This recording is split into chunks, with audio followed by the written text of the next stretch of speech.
छत्तीसगढ़ माध्यमिक शिक्षा मंडल ह 10वीं और 12वीं बोर्ड परीक्षा ल लेके नवा आदेश जारी करे हे।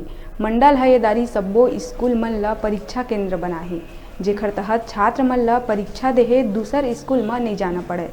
अपन ही स्कूल म तय समय म परीक्षा देही। बता दन, कोरोना संक्रमण के रफ्तार धीमा होए के बाद मंडल ह ऑफलाइन मोड म परीक्षा लेवत हे। माध्यमिक शिक्षा मंडल सचिव वी.के. गोयल ह जानकारी दिहिस के 2 से 3 दिन के अंदर प्रवेश पत्र जारी कर दिए जाही। उन्हें कोरोना के कारण एदारी छात्र मन अपन ही स्कूल में बैठ के परीक्षा देही। मंडल ह बोर्ड परीक्षा बर 6700 परीक्षा केंद्र तैयार करे हे।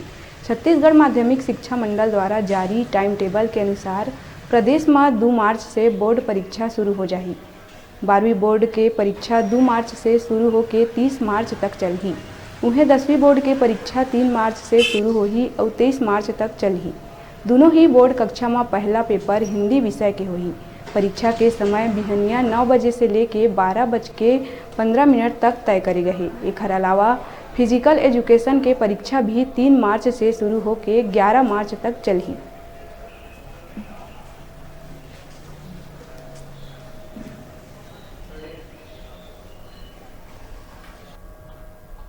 बेरा है छोटे से ब्रेक लेहे के। आप मन दिखत रहा न्यूज़ 36 छत्तीसगढ़ के आवाज़।